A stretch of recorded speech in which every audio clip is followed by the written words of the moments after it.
de vous retrouver ce soir parce que je sais que Jésus va vous faire du bien. Dieu est rempli d'amour pour chacun de nous qui sommes ici ce soir. Et c'est pour vous qu'il a organisé ce programme. J'aimerais dire à un homme, à une femme ou à un enfant qui est ici que s'il y avait que toi comme pécheur sur la terre, Jésus serait quand même venu pour toi seul. Et nous sommes venus ici à Palar d'annoncer la bonne nouvelle du salut et te donner l'occasion de saisir la puissance de Dieu. Et ce soir est particulier. La Bible a dit que ce que Dieu nous enseigne sous les toitures, nous devons le crier sur la place publique. Rien ne sera caché. Pendant des jours, vous avez vu des malades guérir ici. Vous avez vu des possédés être libérés. Tous les malades qui ont déjà guéri, levez la main comme ça. Tous ceux qui ont guéri depuis le début du programme, levez la main. Tous ceux que Dieu a visités et guéris, levez votre main comme ça. Acclamons Jésus pour ceci. Je vais vous dire quelque chose. Cette soirée, je vais vous livrer un secret. Toutes les personnes qui ont guéri, les gens que vous avez vus, nous avons délivrés ici. Ce n'était pas parce que nous étions trop puissants,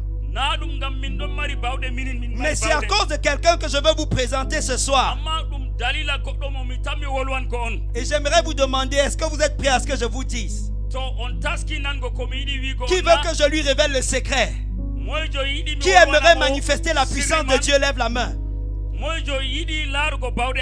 Qui aimerait prier et voir les malades guéris? Qui aimerait chasser les démons? Si tu aimerais vraiment ça, je vais voir comment tu vas acclamer.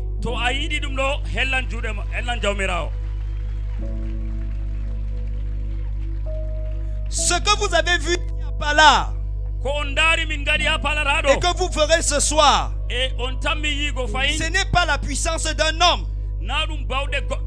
C'est à cause d'une personne. La Bible l'appelle le paraclet. Dis à ton voisin le paraclet.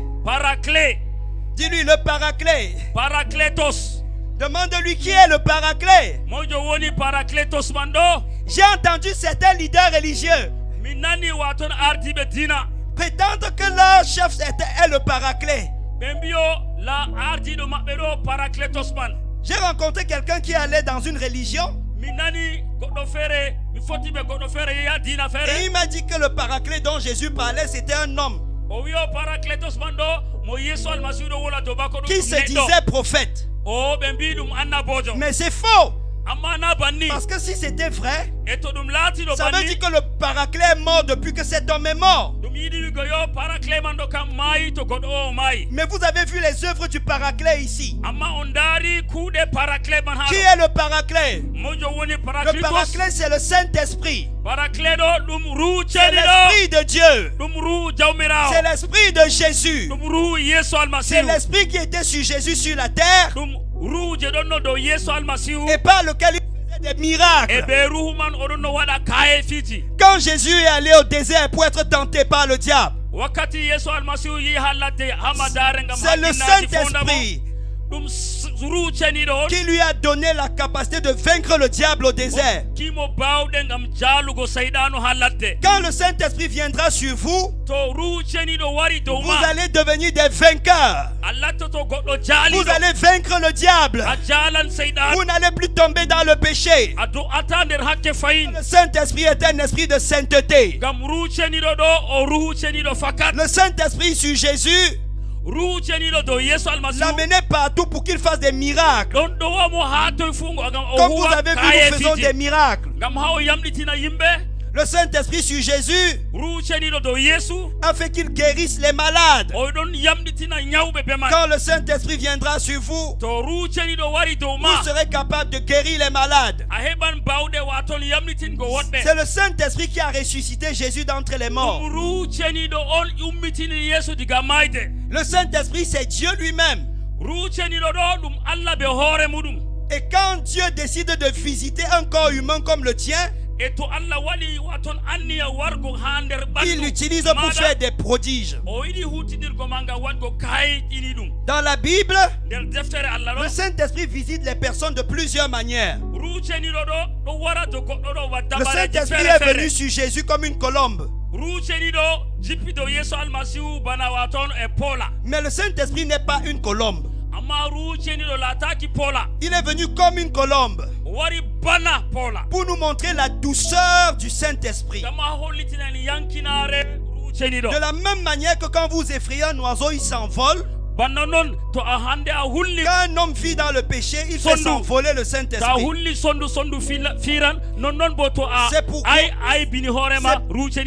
C'est pourquoi quand vous allez recevoir le Saint-Esprit ce soir,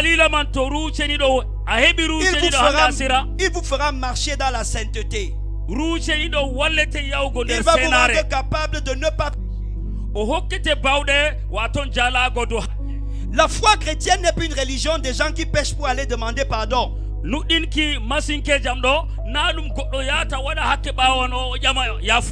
La foi chrétienne, c'est la démonstration de la présence de Dieu en nous. Nous faisons marcher comme Jésus a marché.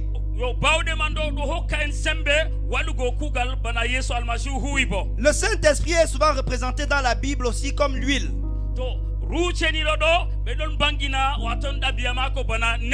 Parce que quand on consacrait les rois, on versait l'huile sur eux.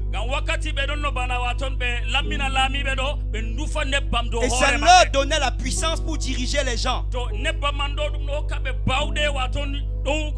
le Saint-Esprit viendra sur toi, tu seras une personne consacrée. Si quelqu'un pose la main sur toi, Dieu va le frapper. Parce que le Saint-Esprit est sur toi. L'huile permettait aussi la guérison des malades dans l'Ancien Testament. C'est pour ça que quand le Saint-Esprit vient, il guérit la personne. La Bible représente aussi le Saint-Esprit comme l'eau. Le Saint-Esprit n'est pas l'eau. Mais on le représente comme l'eau. Parce que quand il vient dans la vie de quelqu'un, il nettoie la personne. Il enlève les soifs de la personne. Il rafraîchit la personne. Et la personne devient utilisable par Dieu. Est-ce qu'il y a quelqu'un ce soir qui veut que Dieu l'utilise? Est-ce qu'il y a quelqu'un ce soir qui aimerait partir d'ici pour parler de Jésus comme nous parlons? La Bible dit que le Saint-Esprit est aussi comme le feu. Certains en recevant le Saint-Esprit ce soir vont sentir le feu chauffer en eux. Certaines parties de leur corps vont chauffer. Et ils vont marcher pour annoncer la parole de Dieu plein de feu.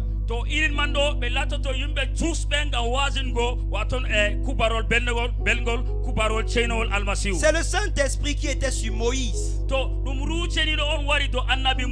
Quand il a puni Pharaon, il a divisé l'eau.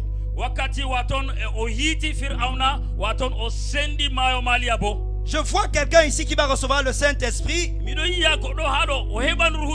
Et Dieu va punir ses ennemis. Les problèmes vont se diviser devant lui comme la mer s'est fendue devant Moïse. Et il va marcher avec puissance au milieu de ses problèmes. C'est le Saint-Esprit qui a donné à David la puissance pour vaincre Goliath. Goliath était géant. David était petit. Mais quand l'Esprit de Dieu est venu sur David, David a affronté Goliath. Et il l'a vaincu. Les Goliaths de ta vie vont tomber devant toi ce soir. Aucun Goliath ne restera debout. Le Saint-Esprit viendra sur toi comme une huile. Comme il est venu sur le roi David. Et tu vas te lever et vaincre tes adversaires. Au nom de Jésus. Le Saint-Esprit était sur Daniel. C'est lui qui rendait Daniel 10 fois plus intelligent que ses amis.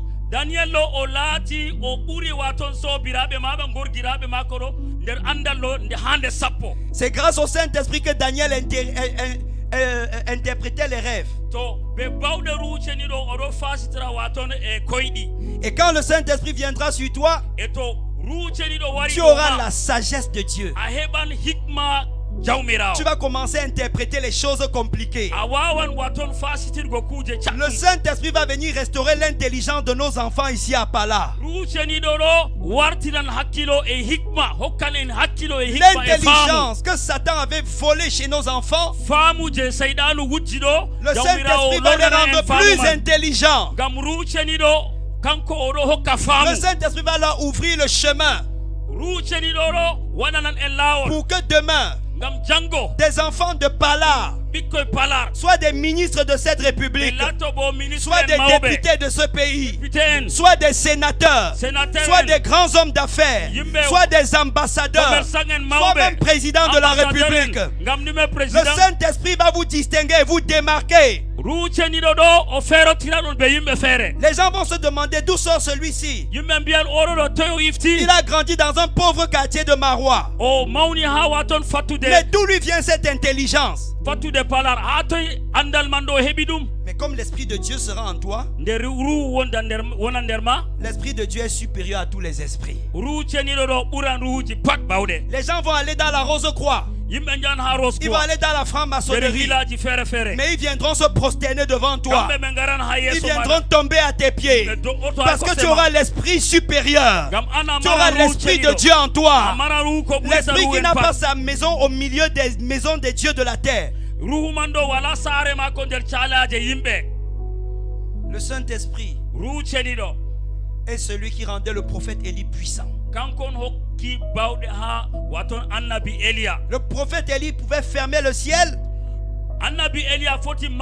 et la pluie ne tombe plus. Et après il prie, le ciel s'ouvre encore. En un seul jour, Élie a fait mourir tous les faux prophètes qu'il y avait en Israël. Et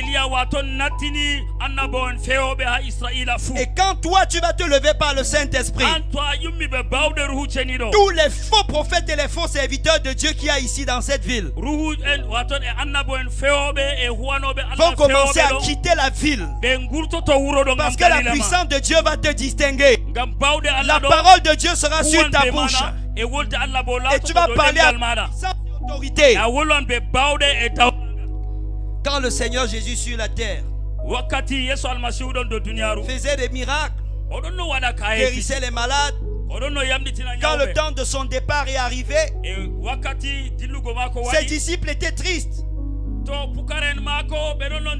Et il disait, mais maître, tu nous laisses à qui? Maître, tu vas partir bientôt. Tu nous laisses à qui? Et il leur a dit, je ne vous laisse pas orphelins. Je vais partir, mais je vais vous envoyer un autre paraclet. L'esprit de vérité. Et il vous conduira dans toute la vérité. Les disciples ne comprenaient pas. Quand Jésus est mort et ressuscité, il leur a dit, allez et annoncez l'évangile à toute la création. Celui qui va croire Voici les miracles qui vont l'accompagner. Est-ce qu'il y a quelqu'un qui croit en Jésus ici? Dis à ton voisin. Voisin, croire en Jésus, ce n'est pas la bouche. Je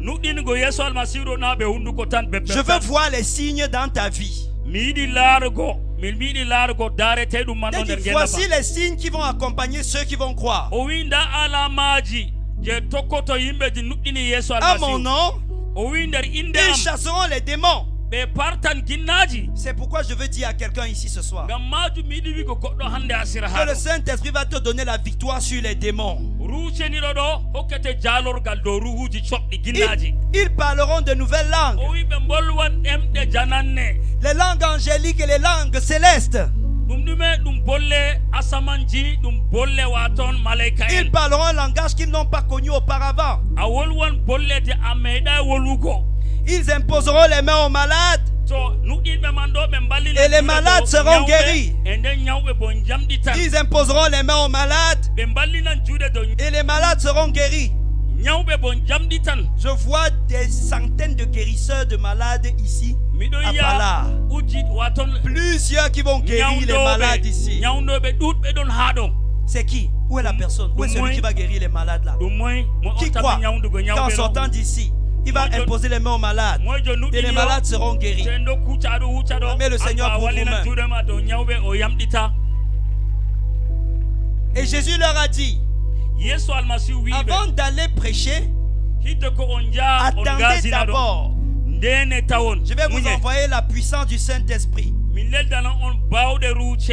Quand le Saint-Esprit viendra sur vous, vous recevrez une puissance et vous serez mes témoins. Ce soir, je vais dire quelque chose à un habitant de Maroua qui est ici. Jésus veut des témoins. Jésus veut des gens qui vont parler de lui. Nous sommes venus vous montrer comment on parle de Jésus. Et nous allons partir. Qui va continuer la mission? Est-ce qu'il y a des gens qui voudraient continuer à parler de Jésus après notre départ? Jésus veut des personnes qui vont transporter son nom partout. Dans les lycées, dans les hôpitaux, dans les marchés. Vous savez, si mes papas pasteurs ici, il se présente au lycée pour dire qu'il veut parler de Jésus, le proviseur va les chasser. Il va dire allez attendre à l'église. Mais si un élève de Pala entre au lycée avec le Saint-Esprit, il entre au lycée avec le Saint-Esprit, les gens vont le voir en tenue, ils vont le faire entrer, vrai ou faux? Il va entrer là où le pasteur n'entre pas. Et il pourra faire maintenant le travail du pasteur là où le pasteur n'est pas. Il pourra faire connaître Jésus là-bas. Le Saint-Esprit veut t'attraper pour aller au marché avec toi et pour manifester la puissance de Dieu. Est-ce que tu es prêt? Est-ce que tu es prêt? Les disciples ayant entendu ce message de Jésus, Jésus est monté au ciel et il a dit je peux me reposer au ciel. Parce que sur la terre, le Paraclet va faire tout ce que je faisais. Quand je vois un homme qui a dit qu'il est le Paraclet, alors qu'il n'a même pas fait un tiers de ce que Jésus a fait. Il vivait dans le péché. Il était incapable de rester dans la sainteté. Il n'a jamais guéri un malade jusqu'à sa mort. Souvent les démons le tourmentaient même quand il disait avoir ses visions. Et il dit que c'est lui le Paraclet. Dis à ton voisin, ça c'est un mensonge. Le Paraclet c'est le Saint-Esprit. Ce n'est pas un homme. Mais si tu reçois Jésus, Le Paraclet vient habiter en toi. Et tu fais les mêmes choses que Jésus a fait. Le jour de la Pentecôte, les disciples étaient dans le même lieu. Et ils priaient en demandant à Dieu de leur donner ce qu'il a promis. Et pendant qu'ils priaient, la Bible dit que subitement, hier nous avons vu à l'instant même, n'est-ce pas? À l'instant même où ils étaient en train de prier, il y a eu un grand bruit. Le vent a soufflé et ils ont vu les cieux ouverts et des langues semblables à des langues de feu qui ont commencé à se poser sur chacun d'eux. Et ils parlaient en d'autres langues. Et pendant qu'ils étaient en train de parler, la puissance de Dieu les a remplis. Et ils sont devenus des témoins de Jésus. Et après les apôtres, tous ceux qui croient en Jésus reçoivent le Saint-Esprit. Est-ce que ce soir, il y a des personnes qui voudraient recevoir Jésus? Beaucoup de personnes ont reçu Jésus depuis avant-hier et hier. Avant que nous ne prions, pour que le Saint-Esprit vous guérisse, pour que le Saint-Esprit vous remplisse. Est-ce qu'il y a des personnes qui voudraient d'abord recevoir Jésus? C'est le moment de renoncer à ta vie de péché et de demander à Jésus de prendre le contrôle de ta vie. Le Saint-Esprit ne peut pas venir dans la vie de quelqu'un qui vit encore dans le monde. Mais s'il vient en toi, il va te délivrer du monde et il va faire de toi un enfant de Dieu. Tu seras le temple du Saint-Esprit et l'Esprit de Dieu va te guérir.